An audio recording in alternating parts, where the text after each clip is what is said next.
ఇందాకే మనకు వచ్చిన ఒక అప్డేట్ ప్రకారం తెలంగాణలో డ్రాఫ్ట్ ఎలక్టోరల్ రోల్ మనకు డిస్‌ప్లే అయింది. సో, వాటిలో ఎవరి పేర్లున్నాయో, ఎవరి పేర్లు లేవో మనం తెలుసుకోవడం చాలా ముఖ్యం. సో, దాన్ని ఎలా చూడాలో మనం చూద్దాం. సో, ఫస్ట్ ఇక్కడ చూసుకుంటే మీరు సెలెక్ట్ చేయాల్సింది మన స్టేట్ కాబట్టి ఫస్ట్ ఇక్కడ తెలంగాణ సెలెక్ట్ చేసుకుంటే ఫస్ట్ రోల్ టైప్ ఉంది. అది డ్రాఫ్ట్ ఎలక్టోరల్ రోల్ మనం సెలెక్ట్ చేసుకోవచ్చు. ఆ డిఫాల్ట్ డిస్ట్రిక్ట్ సెలెక్ట్ చేసుకోండి. సపోజ్ ఒక డిస్ట్రిక్ట్ సెలెక్ట్ చేసుకున్నాం. కాన్స్టిట్యూయెన్సీ మీరు తీసుకోండి. లాంగ్వేజ్ సెలెక్ట్ చేసుకోండి.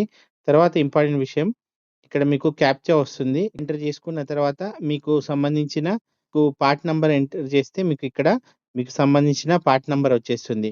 సో, దాన్ని సెలెక్ట్ చేసుకొని డౌన్‌లోడ్ అని కొట్టేస్తే మీకు ఈ డౌన్‌లోడ్ అనే ఆప్షన్ వస్తుంది. ఆ డాక్యుమెంట్ అనేది డౌన్‌లోడ్ అయిపోతుందన్నమాట. సో, దాన్ని ఓపెన్ చేసుకుంటే ఆ కాన్స్టిట్యూయెన్సీకి సంబంధించిన ఆ పార్ట్‌కి నంబర్‌కి సంబంధించిన డీటెయిల్స్ మొత్తం వచ్చేస్తాయి. సో, ఇక్కడ చూసుకుంటే మీకు డీటెయిల్స్ అన్నీ క్లియర్‌గా ఉన్నాయి. క్వాలిఫైయింగ్ డేట్ ఉంది. రోల్ ఐడెంటిఫికేషన్ నంబర్స్ ఉన్నాయి. So, number and name of the sections in the part ఉంది. సో, దీంట్లో టోటల్ ఉన్న సీరియల్ నంబర్స్ ఎన్ని, మేల్ ఎంత, ఫీమేల్ ఎంత, మొత్తం టోటల్ ఓటర్స్ ఉన్నాయి.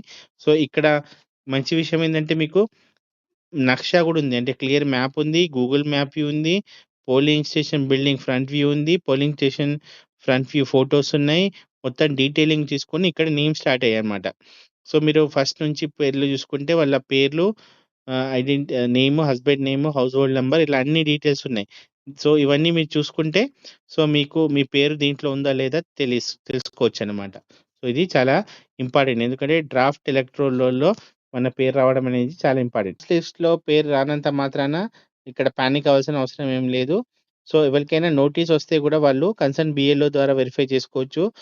ఈ డ్రాఫ్ట్ ఎస్ఐఆర్‌లో ఓన్లీ ఓటర్స్ ఎవరైతే baseline household enumeration form ఇచ్చారో వాళ్ళే ఉన్నాయి.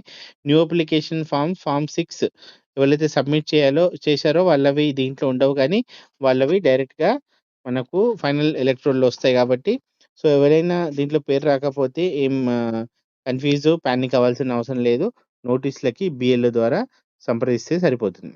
ఈ సందర్భంగా చూసుకుంటే చాలా ఇంపార్టెంట్ పాయింట్ ఏందంటే డ్రాఫ్ట్ పబ్లికేషన్ 17/8/26 ఈరోజు ఫైలింగ్ క్లెయిమ్స్ అండ్ అబ్జెక్షన్ అనేవి 17/8/26 నుంచి 16/9/26 అంటే 16 సెప్టెంబర్ వరకు ఉంది. Notice disposal of claims and objection అంటే ఏమన్నా మీరు క్లెయిమ్స్, అబ్జెక్షన్స్ పెట్టుకుంటే 17థ్ ఆగస్ట్ నుంచి 15/10 అక్టోబర్ వరకు 26 వరకు ఛాన్స్ ఇస్తారు.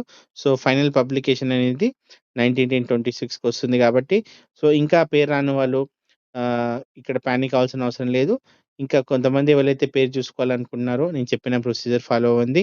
మీకు ఈ ప్రాసెస్‌లో ఏమన్నా డౌట్స్ ఉంటే ప్లీజ్ డూ కామెంట్. మరింత సమాచారం కోసం stay tuned and subscribe to my channel. Thank you very much.